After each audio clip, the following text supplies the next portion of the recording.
নতুন শিক্ষার্থীদের বরণ করতে এবার এক ভিন্ন পন্থা বেছে নিয়েছে ঢাকা ইউনিভার্সিটি দাওয়াহ অ্যাসোসিয়েশন নামক সংগঠন।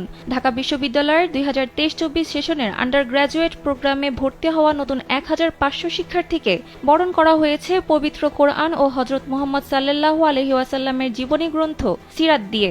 রোববার দুপুর ২টায় ঢাকা বিশ্ববিদ্যালয়ের টিএসসি অডিটোরিয়ামে এক অভিনব নবীনবরণ অনুষ্ঠানের মাধ্যমে শিক্ষার্থীদের বরণ করে ঢাকা ইউনিভার্সিটি দাওয়াহ অ্যাসোসিয়েশন নামক সংগঠন। অনুষ্ঠানে ঢাকা বিশ্ববিদ্যালয়ের দাওয়াহ অ্যাসোসিয়েশনের পরিচালক হামিদুর রশিদ জামিলের সভাপতিত্বে উপস্থিত ছিলেন আল কুরআন একাডেমি লন্ডনের চেয়ারম্যান হাফেজ ডক্টর মনির উদ্দিন আহমদ, ঢাকা বিশ্ববিদ্যালয়ের আরবি বিভাগের চেয়ারম্যান ডক্টর জুবায়ের মোহাম্মদ এহসানুল হক সহ আরও অনেকেই।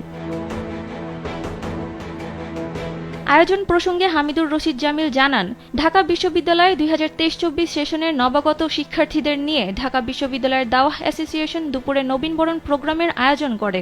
এ সময় উপস্থিত ছিলেন দেশ বরেণ্য স্কলারগণ।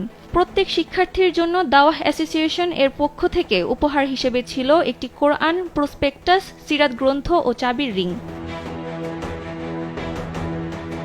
জামিল বলেন, দাওয়াহ নবীনবরণ অনুষ্ঠানের মাধ্যমে ইসলামের সুমহান আদর্শের বাণী পৌঁছানো এবং উচ্চতর চিন্তার স্ফুরণ ঘটানো এই সংগঠনের উদ্দেশ্য।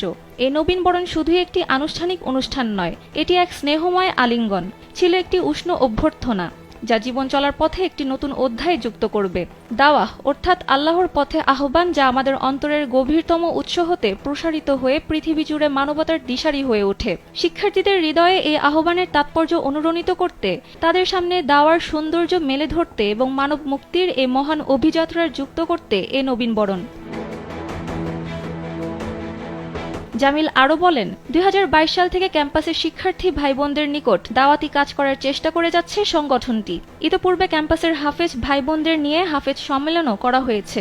এছাড়াও সংগঠনটি বিভিন্ন সময়ে শিক্ষার্থী বান্ধব বিভিন্ন উদ্যোগ হাতে নিয়েছে বলে জানিয়েছেন তিনি। সানজিদা ইসলাম, কালবেলা।